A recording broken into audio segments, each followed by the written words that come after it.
कैसे हैं आप सब। आप सबका हमारे YouTube चैनल SPCC 777 में स्वागत है। हम देव प्रकाश मंडल। हम अभी वर्ग दसम के गणित पुस्तक के प्रश्नावली 10.2 के प्रश्न संख्या 11 का हल करने वाले हैं। तो 11 के प्रश्न में क्या कहते हैं सिद्ध कीजिए कि किसी वृत्त के परिघ समांतर चतुर्भुज समचतुर्भुज होता है। ओके, चलिए, तो हमें सिद्ध करना है कि किसी वृत्त के परिघ जो समांतर चतुर्भुज है वह समचतुर्भुज होते हैं। तो क्या है, ए बी बराबर में बी सी। तो ये हो गया ए बी सी और ये डी, ये वाला ओ है। ठीक, ये हो गया पी क्यू आर और एस। ठीक, अब हम परिगत इस वृत्त के चारों तरफ यानी परिधि में जो परिगत में स्पर्श बिंदु है ओ है पी है क्यू है आर है और एस है। इससे हमें साबित करना है कि ए बी बराबर में बी सी है। तो ए बी बराबर में बी सी है और फिर बी सी के बराबर में फिर सी डी है और सी डी के बराबर में ए डी है। हमें ये सिद्ध करना है। ओके, तो चलिए देखते हैं। तो सबसे पहले हम क्या करेंगे कि आप लोग जानते ही होंगे, हम जानते हैं कि वृत्त के बाह्य बिंदु से वृत्त पर खींची गई स्पर्श दो वृत्त पर खींची गई दो स्पर्श रेखा एक दूसरे की क्या होते हैं, समांतर होते हैं। इसलिए क्या लिखना है, ए पी बराबर में ए एस हो गया। ये क्या है, स्पर्श रेखा है, वृत्त पर खींची गई स्पर्श रेखाएं हैं। हो गया, एपी का हो गया। फिर बीपी का, बीपी बराबर में ये समीकरण क्या है, एक है। फिर बीपी बराबर में क्या आ जाएगा, बीपी बराबर में बी क्यू का आ जाएगा।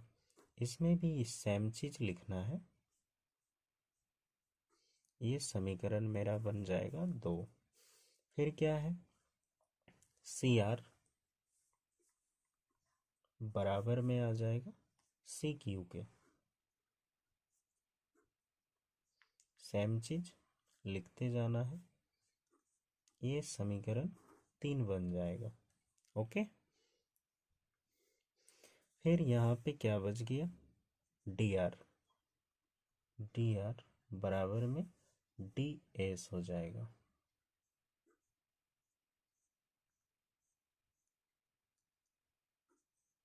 ये बन जाएगा समीकरण 4। अब समीकरण 1 2 3 और 4 को जोड़ने पर अब हम समीकरण ए 1 2 3 4 सारे को जोड़ेंगे। तो ए पी प्लस में B P, A P plus में बी पी हो गया। फिर प्लस है सी आर प्लस में डी आर हो गया, बराबर में A S, A S plus में डी एस, फिर प्लस में बी क्यू प्लस में सी क्यू हो गया। अब देखो ए पी प्लस में B P, A P plus में बी पी बराबर क्या हो रहा है, ए बी के। ये दोनों जुट के ए बी बना रहा है। फिर प्लस में सी आर और डी आर मिलके क्या बना रहा है, तो डी सी या सी डी, सी डी बना रहा है ये दोनों मिलके। ओके, बराबर में ए एस प्लस में डी एस। तो ए एस क्या बना रहा है, ए एस और डी एस मिलके बना रहा है ए डी। फिर प्लस में बी क्यू और सी क्यू मिलके बना रहा है बी सी। हो गया ना। अब यहाँ बी सी बन गया, ए डी बन गया, सी डी बन गया और ए बी बन गया।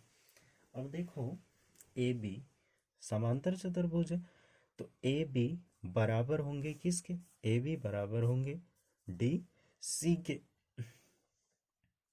तो यहाँ लिखना है ए बी, हम जानते हैं कि दिया हुआ है कि ए बी सी डी क्या है? समांतर चतुर्भुज है।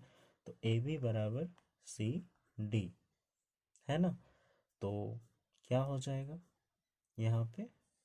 ए बी बराबर में सी डी है, इसलिए यहाँ लिखेंगे तथा ए डी बराबर में बी सी। चूंकि ए बी सी डी समांतर चतुर्भुज है, इसलिए ए बी प्लस में ये वाला फॉर्मूला से यहाँ लिखना है। ए बी प्लस में सी डी है, तो सी डी का मान क्या हो जाएगा? ए बी बराबर में सी डी है तो सी डी का मान ए बी हो जाएगा। तो ए बी फिर बराबर में ए डी, यहाँ बी सी का मान क्या है? तो ए डी है, ए डी का मान बी सी हो गया प्लस में बी सी। अब देखो क्या हो रहा है, तो ए बी यानी कि 2ab बराबर में 2bc, ये दोनों कट गया तो हमारे पास आया ए बी बराबर में बी सी। ठीक है, ए बी बराबर में बी सी आ गया। इसी प्रकार ये जब आ गया ना, तो इसी प्रकार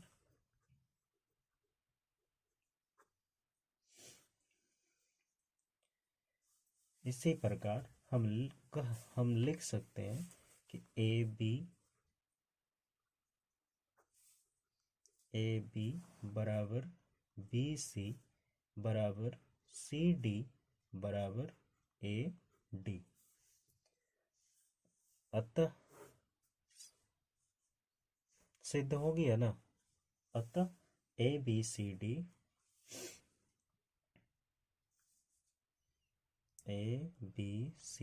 डी एक समचतुर्भुज है।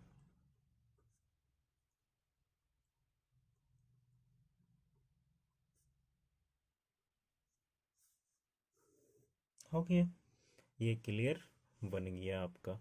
ठीक है, अब आगे जो है 12